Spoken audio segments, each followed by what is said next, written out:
Welcome to the Heavy Spoilers Show. I'm your host Definition. In this episode we're breaking down the ending of Uncut Gems. The film closes with a lot of things up in the air, and throughout this video we're going to be breaking down what we took from the final few scenes and the overall themes behind the movie. There will be heavy spoilers here, so if you haven't had a chance to watch it yet, then I highly recommend that you turn off now.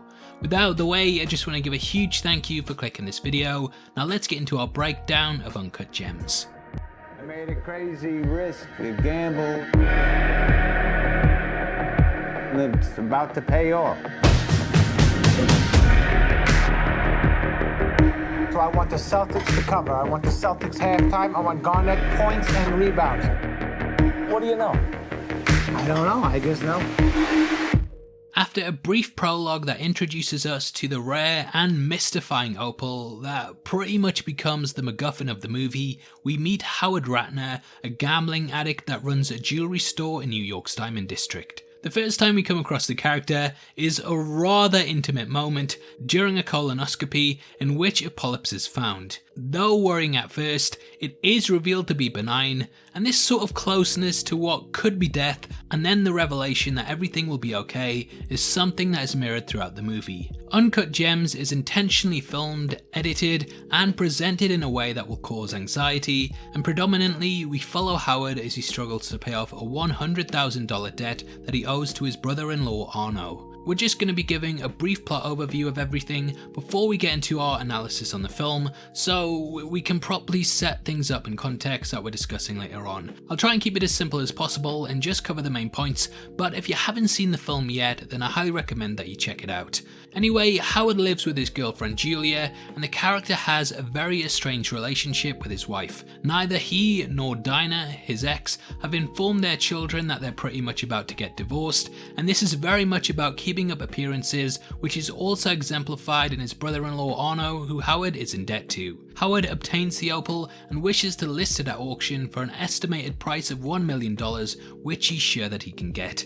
After showing it to basketball player Kevin Garnett, the real-life figure becomes obsessed with it and borrows it for good luck in a game that night. He pawns Garnett's ring, which he takes as collateral, and places a bet on Garnett, who plays incredibly well. Though Howard wins, it is revealed that the bet was stopped by Arno, who, with his bodyguards, strip him naked and lock him in the trunk of his car. With help from his wife Dinah, Howard is able to get out. Howard has trouble getting the Opal back from Garnett, and he frantically chases after it through the majority of the movie. Everything sort of comes to a head when he calls his employee Domaney to try and get it back for him, and they agree to meet at a party hosted by The Weeknd. Here he finds out that Garnett still has the stone, and he discovers Julia in the bathroom with the singer. They break up, and Howard goes crawling back to his wife, who flat out refuses his advances. Eventually, Garnett returns the Opal and offers to purchase it outright for $175,000, but Howard refuses this and pushes it to auction. Unfortunately, when he gets there, he realizes that the Opal's value has been lowered, and thus he convinces his father-in-law to shill bid against Garnett in order to drive up the price. Howard gets too greedy and wins it, and outside he's assaulted by Arno and his thugs once more. As a broken man, he rebuilds his relationship with Julia. We discover that Garnett still wishes to purchase the gem. Arno arrives at the store just as this is happening, and it looks like the character could finally be out of debt. However, Howard decides to bet all of the money from Garnett on the player that night, and he sends Julia out to place this for him whilst he holds off Arno and his gang in the shop. After locking them between security doors, they're forced to sit and watch the game play out. A miracle happens and Howard's insane bet comes off, winning the character $1.2 million. It looks like we're going to get a happy ending, but when Howard frees the thugs, one of them shoots him and then they kill Arno, who tries to escape. Worried for him, Dinah calls the police to check out what's happening, and they begin to descend on the location. The two enforcers then raid the store, stealing everything, and we zoom in on Howard's cheek, which then transforms into the inside of the mystical stone before becoming the universe. It's a really trippy way to end the film, but there's actually a lot to take from it. Now, the first big question I've seen is, what happened to the money?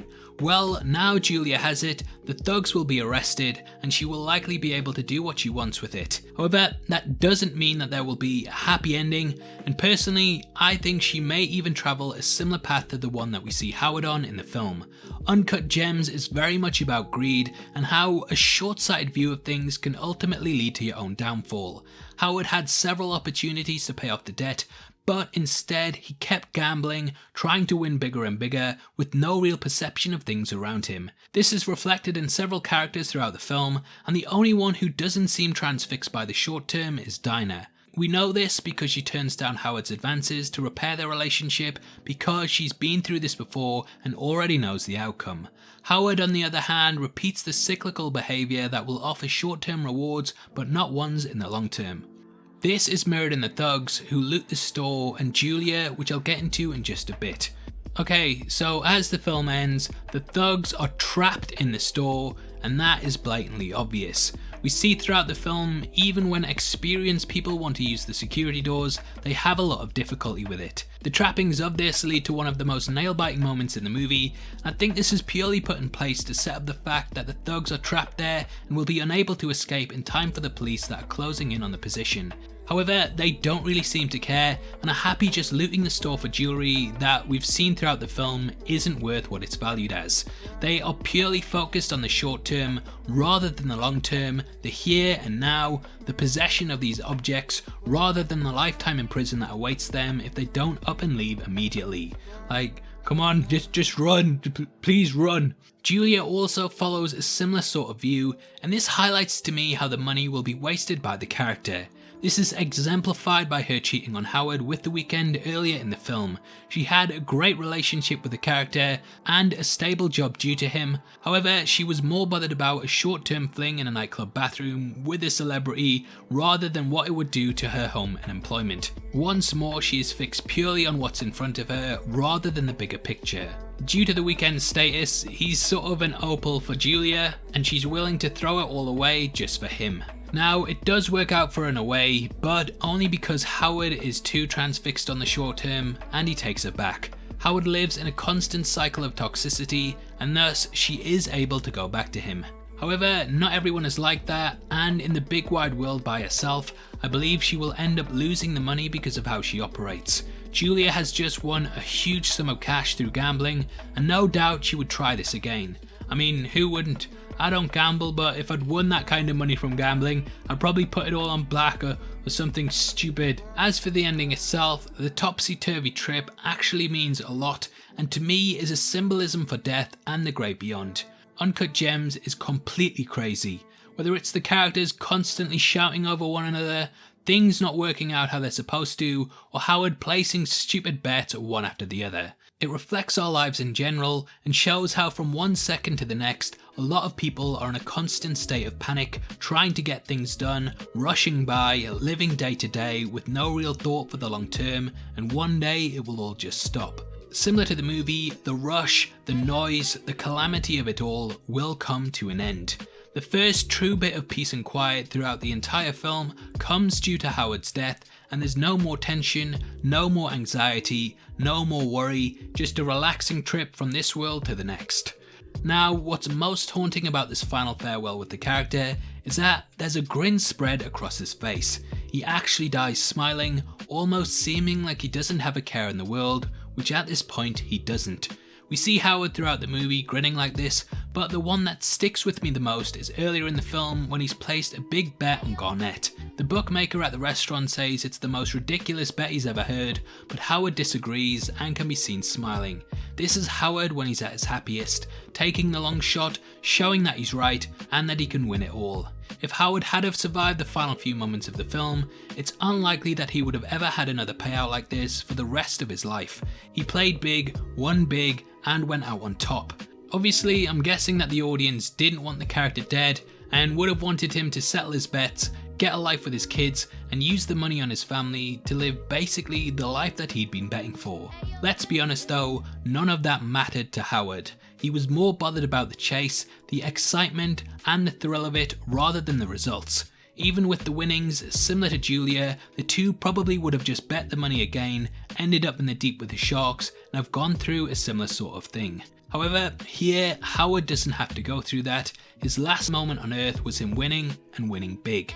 The character went out on top, in his element, and happy.